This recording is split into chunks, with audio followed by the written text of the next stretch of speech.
Welcome to the Retail Tech Podcast, where we discuss the ins and outs of implementing and using different technologies used in retail. Our goal from this podcast is to help retailers better understand the actual implementation nuances and in planning and setting the right expectations for projects. I'm Darius Busefi with my partner Nathan Kolta. How are you today, Nathan? I'm doing great. How about yourself? Great, thank you. Excellent. What's today's topic going to be about? So today's topic is going to be about the use of text and SMS in retail. And I thought, Nathan, since your startup was using text, would we pull on your experience and thoughts? Yeah, I'd love to share my experience and my learnings from the trenches. Great. So the first thing I like to cover is what's the difference between SMS, iMessage, and text message? Oh, good question. So SMS and text messaging are primarily the same. It just kind of depends on what your region of the world would call it. If you're from Europe, you would typically say SMS. If you're from places like Southern California, America, you'd say text message or texting.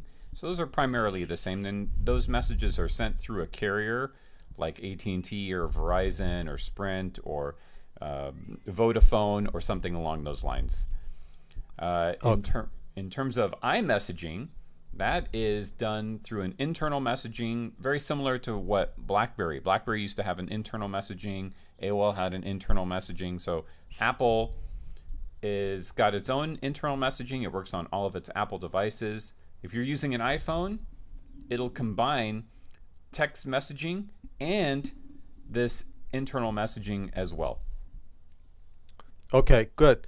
So when a business, for example, is using a text message system or service, that service itself will automatically change between these things to fit what the user needs, right? So the business doesn't have to worry about, I want to send this using text message or iMessage. The service should automatically detect it, right? Okay. Yeah, I got to clarify something there. So when businesses sign up for a text messaging service, it's traditionally using SMS or texting or whatever the carrier can send out. Usually businesses don't tap into some internal messaging like Apple's iMessaging system or Yahoo's messaging system. It's typically a messaging system that's ubiquitous across any carrier in the world. Okay. So it's going to basically take the carrier as a default and use that. Okay. Yeah. Great. So looking at the different applications of text in retail businesses, customer service is definitely a good application. Marketing or CRM, which is really a combination of marketing. And then I've also seen recently what's called a text to shop, where you can actually purchase things right from different applications. I've heard of one that I sort of looked at briefly called Magic, for example. These are all new services that are all based on text. So what's your experience? So your service was based on for customer service and marketing, right? It was mostly customer service. We did touch upon some marketing.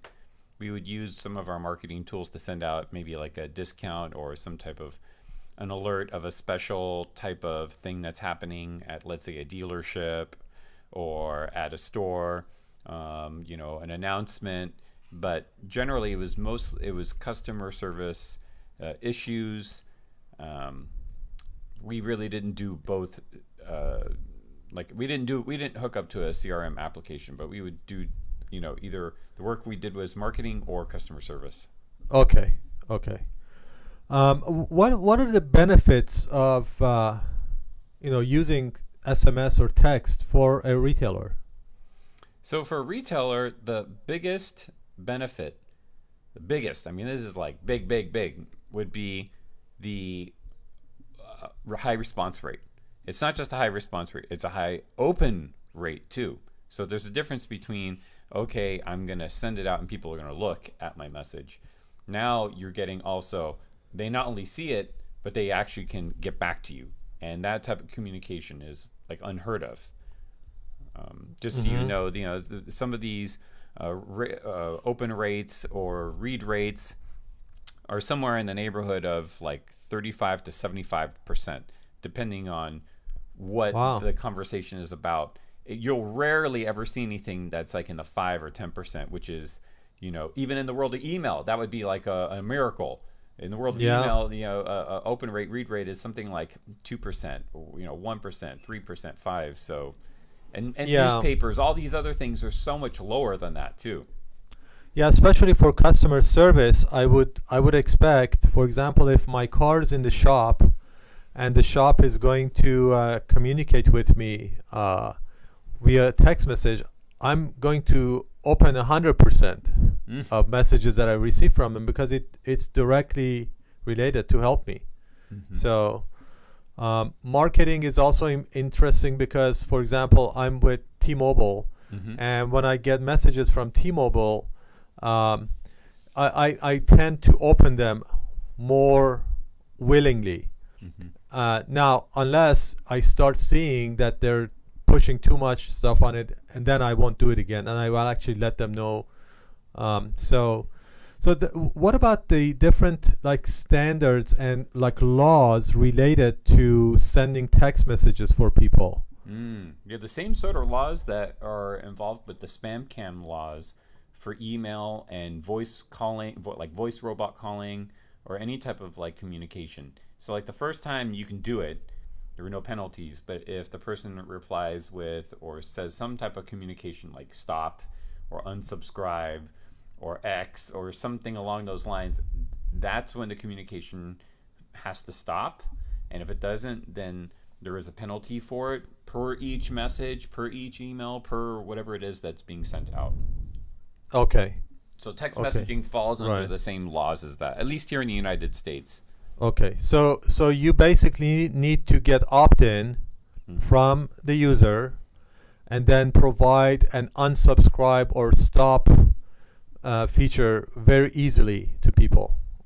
So the idea is if you've already been doing business with that customer, you can continue with that communication using text messaging. So it's basically just switching channels, if you will.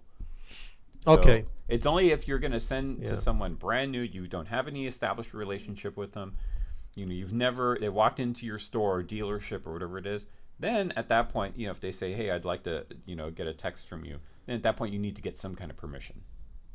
Okay. So this is really good. Then from the marketing side also, if you're using if somebody's using SMS in their business, the typical types of I think social media messaging apply. You don't want to send things in the midnight, for example. You want to send them when people are more apt to open actually and see it, and you need to really be respectful because people are really quick to form an opinion if you abuse their trust, basically. So I'd say that most marketing efforts are a failure, honestly. I mean, they're 95% failure that's still considered good, so it's those efforts that really have ruined the clear communication of whether it's a phone call or a text message in this case. Right. So one of the ways that local retailers can use text messaging is, for example, driving foot traffic to their store for specials, for example, or anything that is different. So, for example, let's say you have a sale going on over the weekend. You want to send the messages probably Friday afternoon between 2 and 5 p.m. Local time, so people can actually plan their weekend the next day. You don't want to send something to people Saturday morning for an event that's coming up on Saturday. Yeah, it's too late for people. Most people are just already have plans. So the timing. So talking about the actual implementation and technical points, what was your experiences from your customer installations? Okay. So in terms of installations, so I would say that those that are very tech savvy, that want to have one system all put into place, APIs are very important. Those things would need to be taken care of from some programmer or IT person who is well versed in this area. Uh, a lot of databases are already kind of set up to talk together, but it's a matter of the technical people have to figure out who has what permission to write to which database or pull from it. For myself, I found that for businesses that are like, hey, I want to get into this texting thing, and I don't care about, does it need to have all these systems unified into like one particular piece of software. Those people would typically work with someone like me, someone who wants to just have, okay, I want to have a texting messaging system and I don't want it to interfere with anything else. Those people would typically talk to someone like myself, and I could get them up and running in a matter of minutes. Now again, for someone who wants to have an all-in-one system, then it requires a little bit of development work. Okay.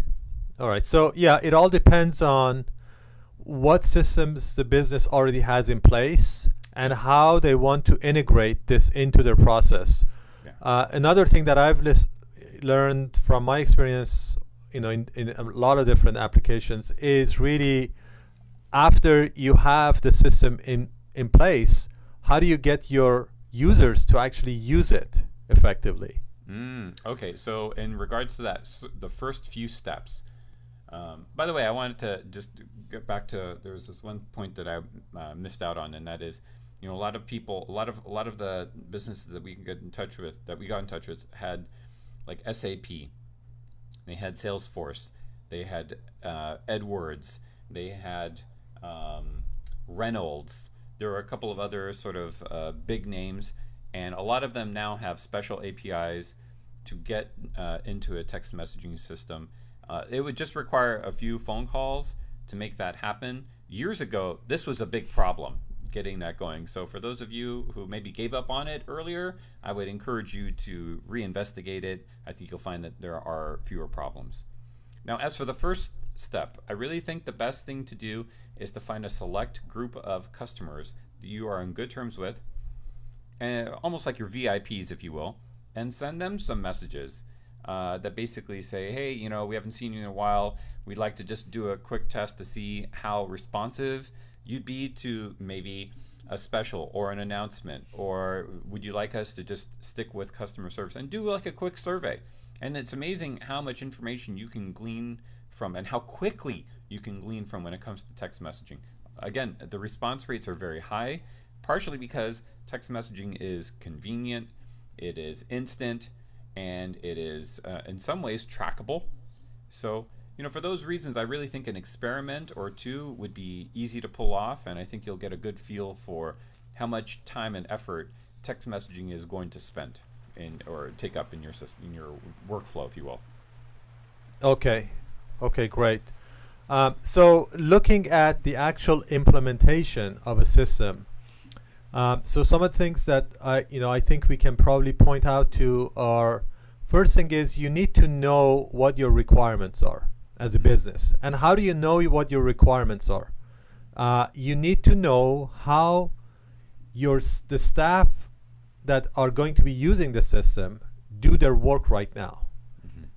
And as a part of that, so you need to go through that workflow with the staff, put together an actual workflow, a diagram that lists every single step that they take in taking care of the customers. And then see how that matches actually with the systems that you're looking at, and communicate that to the software vendor that's going to implement. I agree. Yeah. Very so important. First thing is really important is requirements. The second thing that is also important is the user rights. Like you mentioned already, who is going to have access to the system and who can do what? What are the controls, and then what are the management rights that you need? And so those are all the different things that will actually be important when you're beginning to use the system, and will save you time. Ultimately, we're all using software to save us some time. We don't want to use a software that's going to add to our work. Yes. So it's better to know that up front. Yeah. And then the third one that you mentioned also is the integration with other systems. If you're using other systems, which most people are already using some other system, or they should be, you need to make sure that the integration and the APIs talk to each other without major change and major customization. So again, that's something that you can do a pilot or a test up front with the developers to make sure that that actually happens. One more question that I had was performance.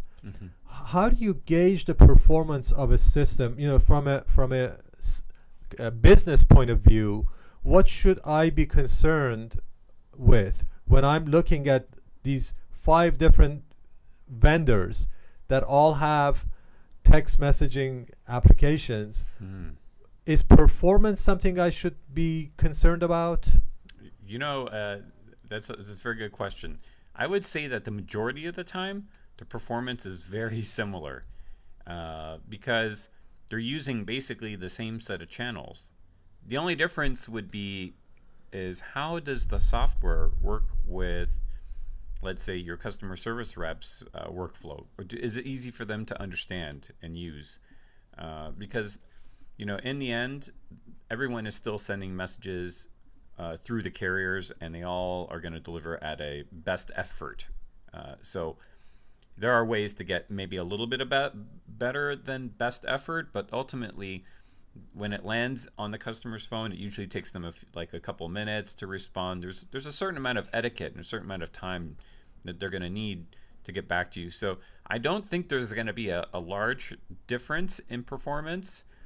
Now, I'm assuming that the people who we are talking to are in retail environments where they've got maybe somewhere between 5 and maybe 100 or so employees underneath them. For those, I think you're not going to be able to tell the difference. For those companies like a Coca-Cola, a GE, a GM that are sending out hundreds of thousands of messages, they need to be using a different channel, if you will. Those would be short code channels, and those are really designed to send out hundreds of messages per minute or per second, and those you can kind of gauge your performance in a different way in terms of how people respond to them. Those have different performance indicators. There's one thing I'd like to touch upon, and that was when we were talking about implementation and who should get the rights to use the software. I have a couple of pieces of advice when it comes to that. One is the person who's in charge of marketing really should have some type of access to a text messaging channel, but it should not have the same set of tools that someone who's in customer service would have. Someone in customer service is dealing with someone on a 1-to-1 basis or maybe 1-to-5 basis, and they don't need all the sort of machine gun type tools to send out hundreds or thousands of messages. They typically need just a one-shot approach. Someone who's in the world of marketing, on the other hand, they need those tools to be able to send out hundreds of messages and things like merge fields, so they can put in a customer's name into a message. These things are very important. They need to have schedules for these marketing efforts. The customer service people do not need those types of things to block them from sending a message, maybe in the middle of the night, to one customer who actually needs that urgent help. So different tools, different people, and that's why I think it's really important to know, yes, who are the people within your organization that should have permission to get to it. Okay, that's a great point. And I mean that's something that a lot of people actually find out about after they get the system installed, and they think, oh, okay, this is actually not something that I wanted to happen, and we need to change it. So this is good to know to look into before you actually start.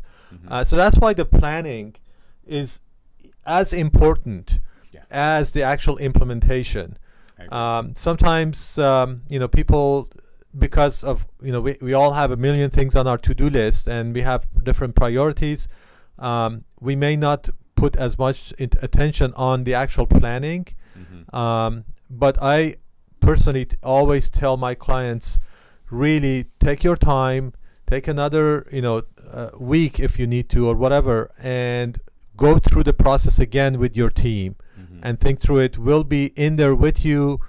Go through going through that as a part of a vendor service. They should provide that level of help, support. So there's another thing that I'd like to kind of touch upon, and that is when it comes to implementing and taking those first few steps, I find that a lot of businesses are reluctant to hit the go button. They think, oh my gosh, if I do this, then I send out a whole bunch of things, I'm going to somehow bother my customers or hurt my customers, and they'll think less of me. I disagree 100%.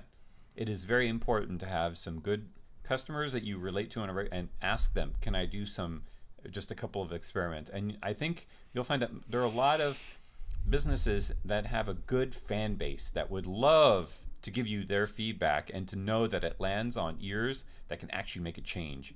And I know that text messaging is something near and dear to many people's hearts, especially the younger populations that actually are willing to change and grow and spend money. And I think if a manager or a director decides to spend some time just working with a few of those, they'd be amazed at what kind of feedback they can get for their company, and know what sort of other changes they may need to implement going forward. Okay, and I would say that really should be an add-on service that a vendor should provide their customers to help them plan for that and go through that process. Again, the expectations is really important. If you expect your new application to be up and running and paying off in spades in the first week, then you're probably not going to be satisfied. But if you plan things within a phased approach, I think things are going to work out a lot better, and set the expectations all the way up through the organization. So I agree. Okay, great. Well, thank you very much. This is obviously a huge topic. We're just touching at the really important points, and we'd love to hear back from people, the listeners, if they have any specific questions or recommendations. The blog is at retailtechpodcast.com, and we're going to be talking about other topics coming up shortly. Looking forward to hearing about them. Thank you. Thank you very much, Nathan. Have a great day. Have a good one. Take care. Take care.